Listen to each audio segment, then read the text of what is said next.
Hey everyone, welcome back to Apologetics. Super pumped to join us today. Today's part 4 of 10 in my cumulative case for Christian Theism. You can check out the full playlist down below. I encourage you to start from the beginning if you haven't already. But let's get started with part 4, where today we're talking about knowledge. So, an introduction, I like to have like a little verse here at the start of each one of these. And Isaiah 1:18 says, "Come now, let us reason together, says the Lord." So to this point, I've argued that there's a necessary foundation, that's my chapter 2 video, that explains the existence of everything. Both atheists and theists can agree that there is some sort of foundation, and I've begun to build my case that this is going to be a foundational mind, God. In the previous video, I talked about how design provides evidence for theism over atheism. That's part 3. Encourage you to check that out if you haven't already. And I also talked about how if we can think about the foundation as being perfect, it would give us reason to expect the foundation to create a universe that allows for good things like us to exist. So if you haven't checked out, especially part 3, I encourage you to do that because it kind of shows the kind of arguments I'm making here, where I'm trying to bring a bunch of evidential chips forward to say hey, these things really push the theism idea forward. So if God exists now, I'm going to say there's a fruitful explanation for our ability to make rational and moral decisions. So first, the question, can we be rational? And what does rationality even mean? So rationality is the process by which we make decisions based on logic and or reason. There are different levels of rationality. Animals can be rational as well. But the question is, what level are we talking about here?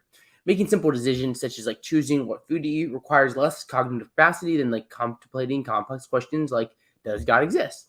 So when we compare different worldviews, choose a political candidate to vote for, or evaluate people as a potential partner, we are possibly going to be using higher levels of reason to try to make the best decision, way beyond just choosing what cereal to eat in the morning or things like that.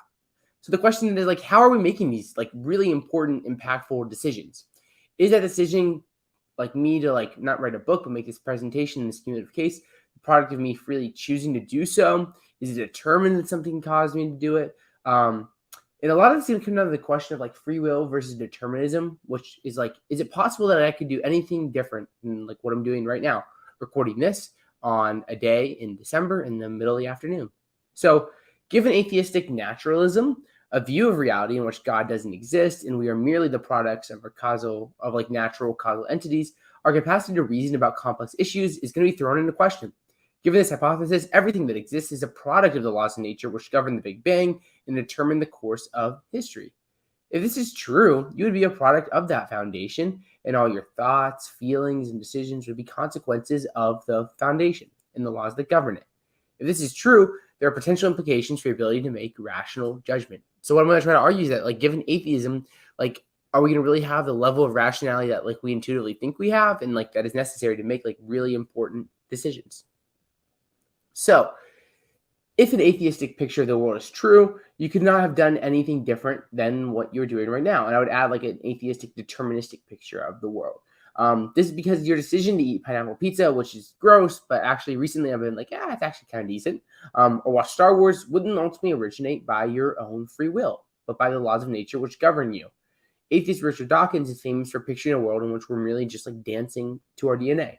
So in other words, I'm just wondering if atheism is true, it is likely that if we walk the clock back 5 minutes, you could have not stopped reading the book because it was determined you would do so, or listening to this presentation. You were just dancing to your DNA, as Dawkins is famous for saying, when he fell in love, and the murderer was just dancing to his DNA when he killed a child. So given atheism and determinism, there's a lot of weird conclusions about rationality and moral knowledge that you're going to have to accept. And that's what I'm focusing right here is rationality. So my argument is that rationality is more likely on theism than atheism. So rationality is evidence for theism because surely we are rational. So what does it mean for rationality to exist? And again, I'm trying to focus again on higher levels of rationality that we can actually come to good conclusions questions does God exist? So first, I'm going to say it's intuitively obvious that rationality is real. We assume that we can analyze arguments and ideas and come to conclusions through our rational processes. Most people assume that humans are rational beings capable of making correct decisions. The intuitive of rationality is evidence in favor of it. So intuitively, people think that they are in fact rational. Second, there is no good reason to believe that we are rational beings because we trust our judgments. No one trusts a monkey to explain astrophysics, assuming it could. Why? Because it does not have the rational faculties to undergo such a project. Likewise, if we were irrational, we would not be able to trust our conclusions on questions like God's existence. However, since we trust our conclusions, we show that we come to believe them through a rational process. So what I'm trying to get at here is like, we believe that our conclusions about questions like does God exist are like rational conclusions. Like we actually like came to the belief rationally like God exists, or like God doesn't exist, or you're like abstaining judgment. And like why I think it's rational? Because we think that we go through a rational process. If a monkey told you that like God existed or God did not exist, would you believe it? Probably not, because you don't think that it would come through like a rational project to undergo this. So that's kind of the idea here, is that like we really believe that like we form our beliefs through a rational process. Another chip in favor of like there being this like higher level of rationality. And third, I think there's good reason to believe that we have free will. I'll defend why I think freedom might be necessary for rationality later in this chapter. And if we have free will, we can look at different options and fully come to the conclusion about what we think is true, based upon where we think the evidence leads. If we have free will, we can come to judgments without outside forces determining what we come to accept. So like free will would allow us to rationally come to a belief and like choose, like, do I believe this or do I believe that? And it gets a little messy, but I think there's like a good like idea behind this, with free will providing some sort of like foundational support to help us be rational, because we can actually like look at the evidence and like evaluate freely where we think the conclusion is, and like what's the rational conclusion here. Okay, so why is rationality more likely on theism than atheism? So if atheistic naturalism is true, the foundation would probably be something material that proceeds in a way determined by the laws of nature. If this model of the world is true, then we would be the product of how this foundation adhered to the laws of nature. Since we would be beings who come into existence through this process, we would also be determined by the laws of nature. If we are determined by the laws of nature, our choices regarding our worldview, who we vote for, and what we do with our lives would be the product of whatever the laws of nature determined for us to do, not solely by our own rational capacities. So I'm just saying, like, given like an atheistic picture of the world, most likely everything that we say, everything we do, everything around us is all determined by these greater like laws of nature, which cause everything to happen. And if that's the case, then like how is that going to impact our room for like saying rational about questions like does God exist? So when we approach these questions, atheism is going to fail to explain how we can rationally come to certain conclusions. This is because that given atheism, our cognitive faculties would be limited to things that give us an evolutionary advantage. However, coming to our conclusions on things like does God exist do not provide any sort of evolutionary advantage. Furthermore, if atheism is true, determinism is also probably true. This means your decision to become a theist, an atheist, or something in between is not really merely your own decision, but rather it's the greater natural laws which govern the world and govern you. So I think the atheistic account of rationality is lacking, because I think that in that kind of account, what's going to happen is like your beliefs and judgments are going to be caused by like external forces. It's not really you that's the source of your decision, but rather like the greater laws which determine what you will believe and accept. So if atheism, it's like very unlikely there to be rationality on atheism. Like, why think God would like create rational creatures? Like, why would it be likely on theism? Because rationality is just inherently good. I previously argued in part 3 that a perfectly good God would be inclined to do, if anything, good things. Intuitively, being rational is better than being irrational. So if God had the choice between creating moral agents who are rational or irrational, God would likely choose beings who can make judgments and moral decisions. They would be likely be able to analyze complex questions, such as like thinking about the existence of God. So if God exists, it's likely he would create rational beings. So I think because it's good, rationality would be expected on theism rather than atheism, because atheism doesn't care about like something being good. It's just a deterministic like view of the world. Usually, obviously there's different flavors of atheism, but I'm just trying to go against like a hard atheism here. So let's look at moral knowledge now. So in a 2020 survey of 1,785 professional philosophers and philosophy students, the question was asked if they believe in moral realism. This is the idea that there are things such as moral facts that are independent of our perception of them being true. On atheistic naturalism, humans are a product of biological evolution, and who we are is largely dependent on our evolutionary history. So the question is, like, given the process of evolution, how can we know that certain actions such as rape are objectively wrong? So this question, a lot of people, including many atheist like philosophers, believe in like these moral truths, like things that like stealing is wrong or rape is wrong, or like here's a subjective one that I'm just throwing in here. Dogs are amazing because dogs are amazing. But then the question is like, given like an atheistic like view of the world, who we are and what we believe is largely dependent on our evolutionary history. So how can we come to have certain like moral knowledge and like certain facts? That's the question here. So evolutionary goals are going to be indifferent to moral goals. If stealing gave an evolutionary advantage, we'd be inclined to do it, even if it's morally wrong. If stealing gave us an advantage, it is questionable that we would think that stealing is in fact morally wrong on an evolutionary view. If our moral knowledge is just a product of our evolutionary history, could we have evolved in a way that would allow for something such as stealing to be actually permissible? Even though many people would steal today, where does our knowledge that stealing is wrong come from? So my argument for moral knowledge is going to go like this. Moral knowledge is more likely on theism than atheism, so moral knowledge is evidence for theism. So all I have to really say is like moral knowledge exists, like we have like actual moral knowledge, and that's more likely on theism than atheism. This argument's going to run. So why think that moral knowledge exists? That's the question we're at here. So we have moral knowledge in many circumstances. It's objectively wrong that 2 + 2 = 5, and it's objectively wrong to torture a human for fun. Having moral knowledge of a proposition requires two things. First, that the given proposition is morally wrong. Second, that a person knows the proposition. For example, if skinning a cat's alive is morally wrong, but no one knew it, there would be no moral knowledge. But if we're going to have moral knowledge, like skinning cats is wrong, well, first it'd have to be like objectively true, and then we'd actually have to like know it to have moral knowledge. So there would be moral knowledge if that's the case. Now, here's why moral knowledge is more likely on theism than atheism. Since God is all-powerful, he would have no problem helping other moral agents, such as us, to understand moral truths. This can be done through divine revelation. Also, it's within God's power to create rational beings who can use reason to obtain moral knowledge about moral facts. So why would God want to create beings who come to have moral knowledge? Because it's good. It's good for beings to work together to try to uncover truths. For example, it was good for people to come to realize that slavery was wrong and then go and abolish slavery. We look at those people and say they did a really good thing fighting against the abolition of slavery.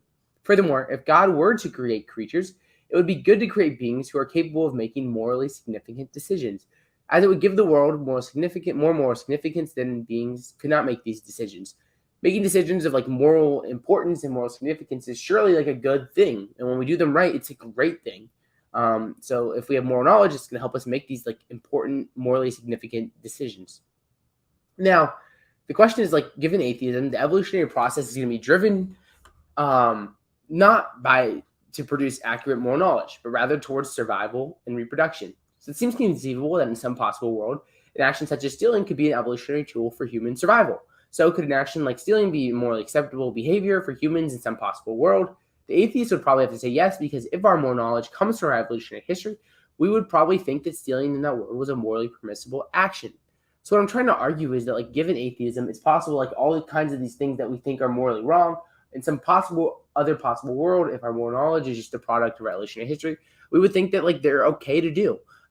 Because maybe in some other possible world, they give you an evolutionary advantage. So our moral knowledge is really just driven towards like survival and reproduction, given atheism. That's like the point I'm trying to drive home here. So here's some objections here. So first, looking back at reason. Could reason just be a tool that helps us to have an evolutionary advantage? And yes, it can. But the issue is going to be when we get to higher levels of thinking with ideas such as like understanding topics, related to analyzing, evaluating, and creating theories. The problem gets deeper when looking at topics such as God's existence. The cognitive capacity needed to look at questions like God's existence is not a tool that is needed for survival. Given atheistic naturalism, would examine these higher level questions through a fully determined process. On atheism, it seems likely that my brain evolved in a way in which I'm best equipped to make judgments with regards to what food I ought to eat or how to make a shelter. However, I'm not equipped, given atheism, to come to deep metaphysical conclusions on topics like, does God exist? The rational capacity needed to come to these conclusions on deeper topics would be unlikely on atheism because there's no reason to think these capacities would develop since they do not provide an evolutionary advantage. It's like given atheism, our knowledge and rational capacities are largely driven by like evolutionary history. So like higher levels of reason needed to analyze deep topics in like science or metaphysics seem unlikely to come about given atheism. Okay, now here's a question. Does the origin of the belief matter? Like, is it deterministic or indeterministic? Does that make a difference? Well, Tim Stratton has a great analogy that I want to talk about. So he says, suppose a mad scientist exhaustively controls, causally determines, in other words, all of your thoughts and beliefs all the time. This includes exactly what you think of and about, and exactly how you think of and about it. All your thoughts and your beliefs are thoughts that are caused and determined by the mad scientist. This would include the next words that will come out of your mouth. The thoughts that you're going through your brain right now as you hear this Tim Stratton quote. That's my add-on to it. So maybe one would claim that they could trust their beliefs because they correspond to the actual world. But in Tim Stratton's scenario, they'd only believe in the actual world because the mad scientist determined they would do so in the first place. If atheistic naturalism is true, most likely every step you take, every thought you have, every belief you possess is not ultimately grounded in your own choice, but in the greatest laws of nature that govern the universe, which governs you. So Stratton's trying to get this point here that, like, yes, the origin matters because the origin could be something really crazy and give you like these really weird views. So yes, the origin matters. Okay, now going towards the moral argument that I brought forward from moral knowledge. So doesn't moral disagreement debunk the ideas of moral realism and moral knowledge? Like, surely, like if Isaac, I'm gonna like bring an argument for moral knowledge, what do I think about like all the moral disagreement in the world? So I think disagreement's not always a sign of there being no truth to the matter. Take like scientific disagreement. Sometimes may say the universe is 13.9 billion years old. Others may say it's 13.8 billion years old. Because there's disagreement, should we just say like, oh man, we just have no clue how old the Earth is. We should just toss all these ideas out. I think the answer is no, obviously.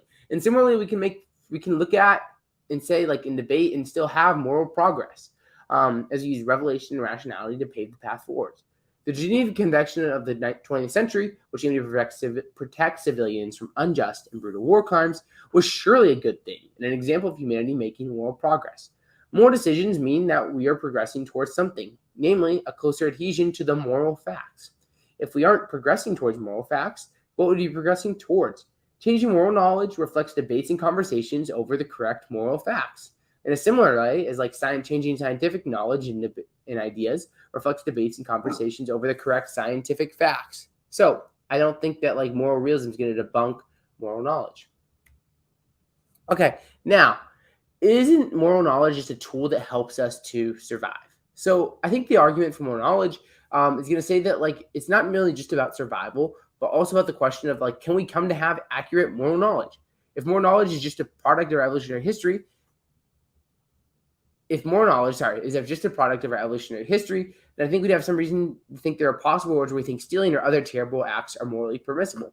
So if like what we believe about what is right and wrong is like a product of our evolutionary history, we have to look at all sorts of like horrendous acts like murder or stealing or rape and think, what if there's a world where these things are like evolutionary beneficial? Would we think that like those acts are then good?